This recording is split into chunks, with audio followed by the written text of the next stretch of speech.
Welcome to Voices of Rise, the podcast that shines a spotlight on the women who are leading the future and shaping real change. These are honest conversations about leadership, resilience, and what it truly takes to rise. Get ready for powerful insight, bold perspectives, and voices you need to hear. Women who aren't just talking about change, but making a dent in the universe.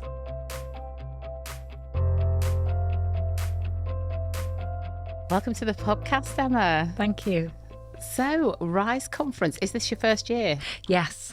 This is the first time you've been? Yeah. And what are your thoughts so far? Incredible, actually. The first panel got me writing down loads of ideas and things that actually, you know, in a woman's space that people were happy to say in a woman's space as well. So interesting. What was the first panel about? About leadership of women in boardrooms and the dynamics of that. So, and I could resonate with some of what they were saying. You know, they talked about the imposter syndrome as well, and saying, you know, not being not quite being able to believe that you've got as far as you have. Exactly. And I think we've all been there, but it's interesting because somebody this morning said to me, look back to where you were kind of 20 years ago and look to where you are now. Because, you know, like 30 years ago, I'd be sitting saying, there's no way I'd be on a camera in front of someone and being interviewed. But now I think, just do it. Yeah, that's it. It's about, there's a saying, isn't there? Whether you believe you can or you believe you can't, you're right.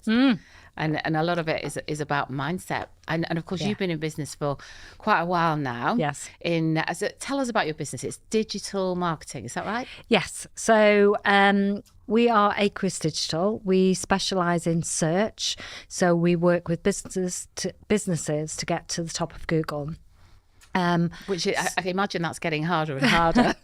Well, with the introduction of AI over the last couple of years, everyone thought that search engine optimization, that's what we specialize in, was kind of out of the water. They didn't need it anymore. And actually what's happened over the last year or so is the introduction of the AI overview. Your content on your website needs to be absolutely 100% answering the question, because a human still asks a question in Google, and your content needs to answer that from a human-led base. And it's interesting, the new update from Google is that it's going to prioritise human written content above AI or AI slop, as you know. Yes. It's kind of so the integration of AI and digital marketing is really important. And it's about embracing it and not saying it's going to take over. It actually works alongside your business. So that's the main part of our business. 20% of our business is digital reputation management for high net worth individuals, and for sports personalities as well. Interesting. So on one hand, we get you to the top of Google. On the other hand, we get you to the bottom of Google, or we'd work with solicitor and PR firms to kind of build that content a bit further up and push down the bad news story. I mean, it's constantly evolving as well. How did you get into that industry in the first place, Emma? So my background, I was a senior sales trainer with the Bank of Scotland, or HBOS, when we left. And I moved to Yellow Pages. So if you remember, traditionally, when you wanted to look for a business, you would go to your Yellow Pages, which, you know, used to be quite thick, and you'd go to P for plumber or D for dentist. And when so Jonathan was the marketing manager and also premier account manager, I was a telesales manager and a field sales manager. And when we started to see the decline over the years of the book and people moving online, we kind of said, right, we need to hold steady. And we did, and we both took voluntary redundancy, and we set up the digital agency. And that was very visionary of you. I think we could see the way that people were going to search for things, and you know, we trademarked the hashtag search never sleeps, because wherever you are in the world, search does not sleep. You can be anywhere. And today is a really, really good day, because today we celebrate 15 years in business. Wow. Congratulations. Thank you. And in the digital space, that is not, a lot of businesses within the first couple of years go boom and bust. And we've done it in a very ethical way. It's about looking after our people. We build the culture around our people. Jonathan's background really is all kind of marketing. My background is all people. Give me a room like this and I'd go, I have no idea how to decorate it. But give me a team of people and I will make them fly. I'll make sure that they're trained, developed. And that to me is how you build a good, strong business. And that's really interesting, because in the digital world, you're very much keeping the human focus. Yeah. And the thing is that I remember back in the 80s, I was taught, or sales training was taught, people buy people first. And actually that hasn't changed over the years. People still want to buy people. You can jump onto social media, you can scroll, you can watch things, but actually when people have a purpose, you stop, you watch a video and you get to connect with that person. I'll be honest, I'm zoomed out. I'm, going on online meetings. I'd much rather be here today, meeting people face to face, having a chat, because you just never know where that conversation's going to go. Absolutely not. And would you say that kind of human interaction, and maybe events like this one today, are going to become more and more premium, I suppose, because people are going to crave that a lot more? We're human beings. We need our pack around us. And I think that's the most important part is we still have connection. We have family. Yesterday was Father's Day. I got to see all the kids yesterday and squeeze them. And, that just to have that connection with someone, I don't think you can get it on a screen sometimes. And one of the ladies this morning said, "Oh, you're much shorter." One of the boardroom guys said, "Oh, you're much shorter than what I thought you were going to be." And it's like, that's inappropriate. But on another hand, it just shows how much we've become used to this, of not being able to be connected with people. I'm a great believer in meeting people face to face. Yes. If we do meet on Zoom, I'll go, right, let's have a coffee, let's talk, let's get that connection going. And how can I help you? Because so much more communication. It's not just speech, is it? It's body language. It's the kind of energy, the vibe. Yeah. Your vibe dictates your tribe, they say. So with the digital space that you're working in, though, with Aqueous Digital, how do you bring that human side into the work that you do, which is primarily digital? So it's a really interesting question. One of the things back in the day, when I first started my career, I was told to leave my troubles at the door, get on with work, and then pick them up on the way out. And from my point of view is, from a health and well-being point of view, the whole digital space has changed. Because we used to have geeks, but we don't anymore. And when we look at the representation within some of the digital teams, including ours, we have about a 50-50 female and male. And I think the culture around health and well-being and making sure that that person is well looked after, but also from a training and development point of view. I think in the digital space, we have to be really quick to learn, but it's also the opportunity to embed maybe some productivity rises, like, for example, the AI, ChatGPT, Gemini, all of that kind of steers us to a better and higher productivity. But actually what that also does is it develops the team from within, because they kind of know which platforms can help and which platforms don't. So I think, I was talking about this actually earlier as well. the baby might have been crying all night. You might have had a blowout on the motorway. You might have got soaked when you got into the car, and you get to work, you need someone there. It's not a clock in, a clock out. And don't get me wrong, I think there is other companies still like that, but I think what I've brought to Aqueous Digital is how important it is to look after your people and make sure that they're not overburdened but have the ability to grow. And you're talking about Aqueous Digital there, and your kind of ethos around the staff around you, which I think sounds absolutely brilliant.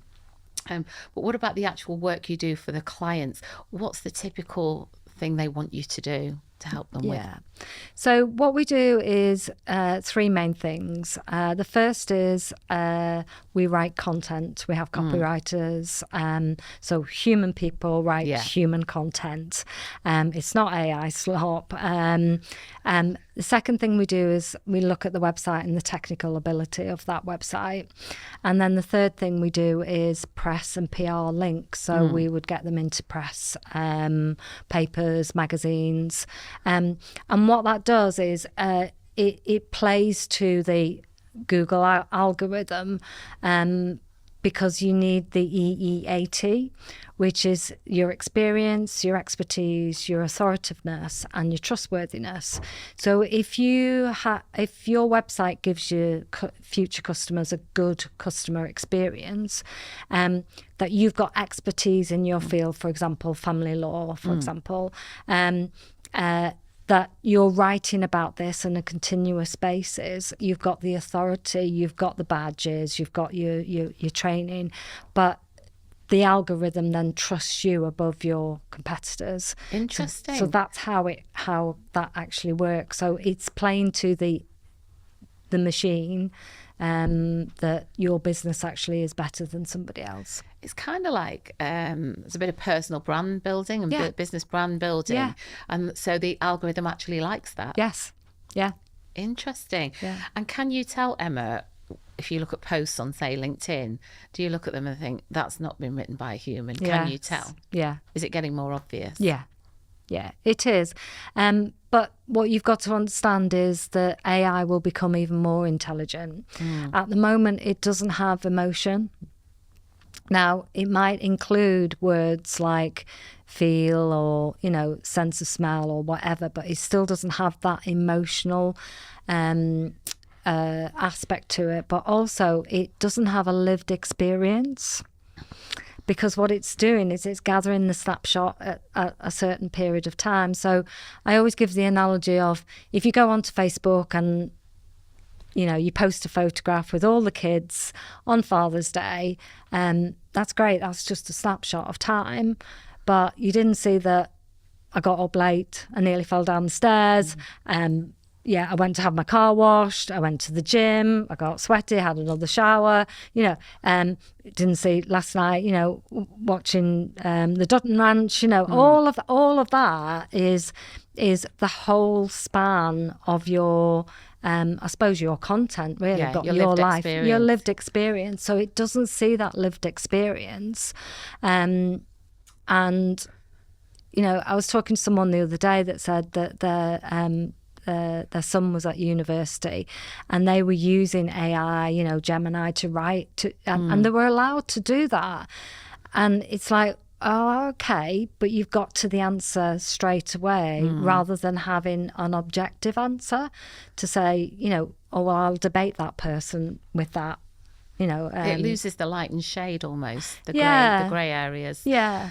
So would you say for social media posts, for example, you were talking about the kind of someone might have had a bad day or they might have done this or they might have done that, and previously in the past it was only show the polished bits.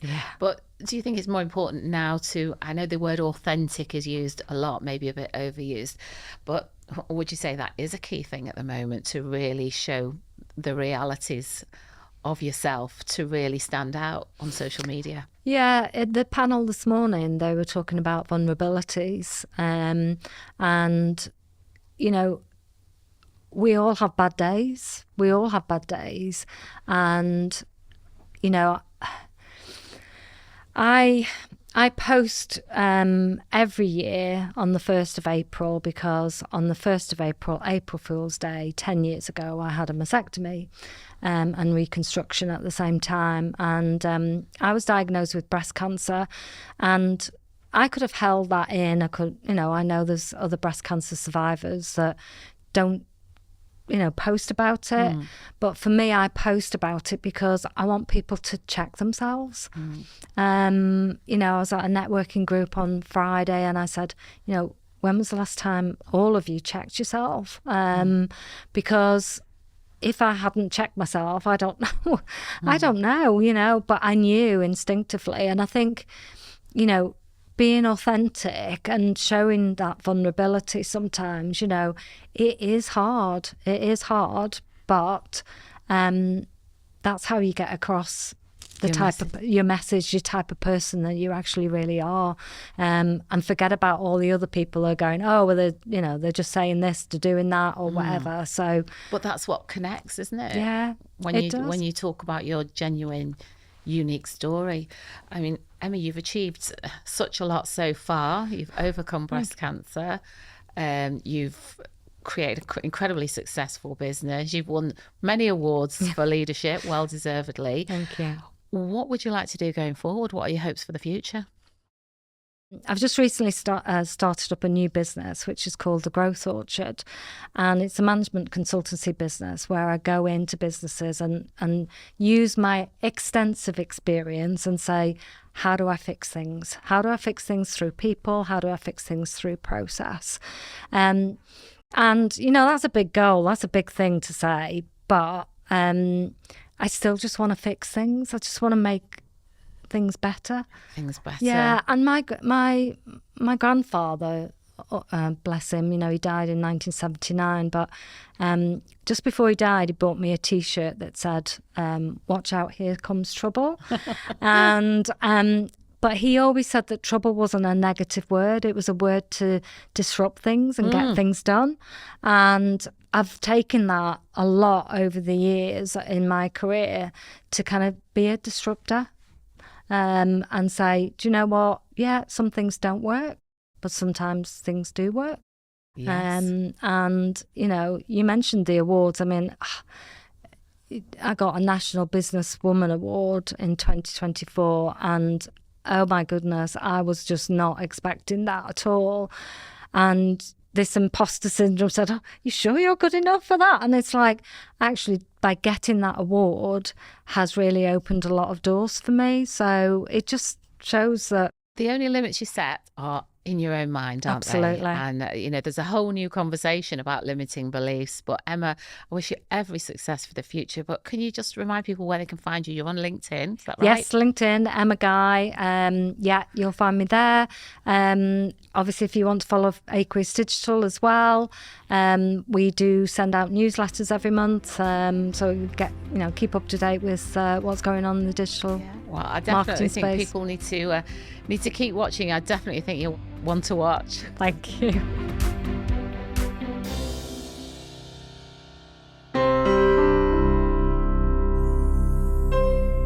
The Voices of Rise podcast is sponsored and produced by Applehead Media.